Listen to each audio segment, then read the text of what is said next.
Venemaal Altai Krais on kuulsust kogumas kohalik nooruk Aleksandr Tšernikov, kes teeb siis selliseid vahvaid trikke, et paneb ennast põlema ja siis hüppab kõrge maja otsast alla lumehange. Ja möödunud aastal Aleksandr sooritas sellise hüppe 5-kordse maja katuselt. Kõik läks väga hästi, aga nüüd sellel aastal läks ambitsioon suuremaks ja nooruk hüppas siis leegitsemana alla 9-korruselise maja katuselt. Aga kõik ei läinud väga hästi ja ta ei suutnud korralikult maanduda, mistõttu sai korralikult põrutada. Ja Aleksandr on ise siis Vene ajakirjandusele öelnud, et eluohtlikke trikke teeb ta seetõttu, et endale tõestada, milleks ta suuteline on. Meie aga oleme Aleksandr Tšernikovile helistanud, sest et teame, et asjad ei ole hoopiski nii, nagu nad välja paistavad. Tere hommikust, Aleksandr! No tere hommikust! Tervist. Tervist kulub teile vist ära küll praegusel hetkel? No jah, ega siin lumehunnikus eriti nii-öelda siis soe ei ole. Jäite hunnikus, haiglasse teid ei viidudki? Ei ole veel viidud, ega meil siin taga kaugel Venemaal ei ole seda arsti abiga nii hästi kui vaja on ja eks ma pikutan siiamaani siin lumehunnikus. Natukene isegi põlen ka, vaatan siit. Pahkluu juures on väike leek on üleval ja pompsid istuvad ümber ja praevad vorsti. Olete siis selline heategevuslik inimlõke. Kas teie all saab hoida sükseid osasid vorste ka külmas? Mitte juhuslikult alla hakkab juba sulama. Juba lumikellukesed on ju juba mul siin kaelaugust välja kasvamas. Ja siis ühelt poolt on soe, teiselt poolt on külm. Aleksandr, teie hääl kõlab natuke nii, et te olete vist oma lõualuud vigastanud. See lohiseb mööda maad järgi teile kõnelemise ajal, on nii? No natukene on küll paigast ära, aga see ei ole üldse nagu tähtis. Tähtis on ikkagi see, et ma ikkagi nüüd siia alla olen jõudnud lõpuks.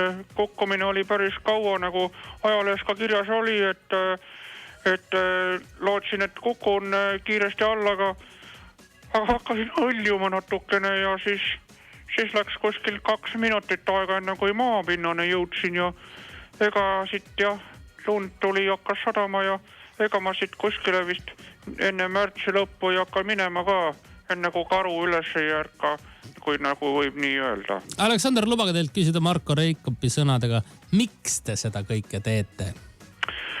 Olen sellisest vaesest perest ja nüüd viimase raha siis internetile kulutasime siis jaanuar 2014 ära, siis hakkasin igast muid asju tegema, ma enne istusin arvutis kogu aeg, hüppasin kõigepealt esimese korruse aknast, siis teise, nüüd on 9 nii välja jõudnud, aga meil hetkel siin kõrgemat maja ei ole, et nüüd mõtlen mingit muud asja, järgmine plaan on olemas. No ütleme siis vastus on see, et me internet, ei saa Facebooki enam ja ei oska mitte midagi muud peale hakata, kui neid asju teha. Järgmine plaan on hüppan koos kilomutritega pesumasinasse 10 minutiks. Ja millega see kõik võib lõppeda? See on hea küsimus. Kindlasti sellest saab ühe vahva filmi, mida igal pool näidatakse internetis, kus mina enam ei pääse, aga olen kuulnud, et olen ikkagi päris kuulus. Ja lõpuks võib-olla saan siis Oprah Winfrey saatesse kutse, et seal rääkida oma elust, nagu teilegi seda praegu teen. Te olete võrratu suur inimene, mulle tundub. Ma olen väga suur inimene. Ma olen pikkust 2 meetrit ja 14 sentimeetrit. Et selles mõttes, et esimene kord, kui ma esimese korruse aknast välja hüppasin, siis Astusite lihtsalt välja? Tegelikult ma astusin ja siis mu ema korras, et mida sa hüppad aknast välja. Ma ütlesin, ma ei hüppanud, ma läksin, astusin. Et selles mõttes olen suur inimene ja samas poogin oma hüpetele külge ja oma asjadele väga palju külge ka tähendust. Ehk see minu hüppe,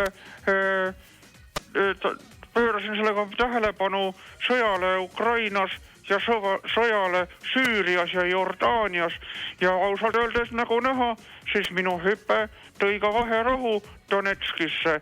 See selles mõttes toimib kõik. Ilmselt olen ka mingil määral pühak ja samastatakse tulevikus ka Mahatma Gandhi ja ema Teresa ja poti kõrvale. Olete siis lebav ja põlev pühak? Noh, nagu põlev lebav budagi, eks ma siis jään siia ja siis hakatakse siin käima ja saan teha siukse oma väikse siukse religioosse äri siia äkki, et inimesed käivad, toovad mulle andamit ja siis mina siis pühitsen neid ja tunneme kõik ennast hästi ja rahu saabub maailma ja peagi olengi maailma valitseja. Aleksander, kas Vene armee ei ole teie poole pöördunud, kuna siis teiesuguste inimeste pealt saaks ju langevarjuraha kokku hoida, kui teha terve dessantnikute üksus selliseid tüüpe, nagu seda olete teie? Ma saan aru, et olete rahuinimene, aga mõtleme korraks ka teistpidi. Sellepärast, et nagu ütleb ka ladina vanasõna perpetuum el parabellum hoc iumbus iberipus, et saada rahu, tuleb sõdida. Eks ma olen nõus muidugi andma meie Vene siis sõjaväele ka väikseid, ütleme siis vihjeid, kuidas siis lennukist alla tulla ilma langevarjuda. Tuleb põlema panna ennast ja lummi hüpata. Tuleb põlema panna ja maanduda lume, aga kõik see rahu nimel. Absoluutselt. Meil oli telefoniühendus Altai Krais kuulsust kogunud kohaliku noore ja lamava ja põleva buda Aleksander Tšernikoviga. Aleksander, aitäh ja pikka külma olemist teile sinna hange. Pikka teile ka.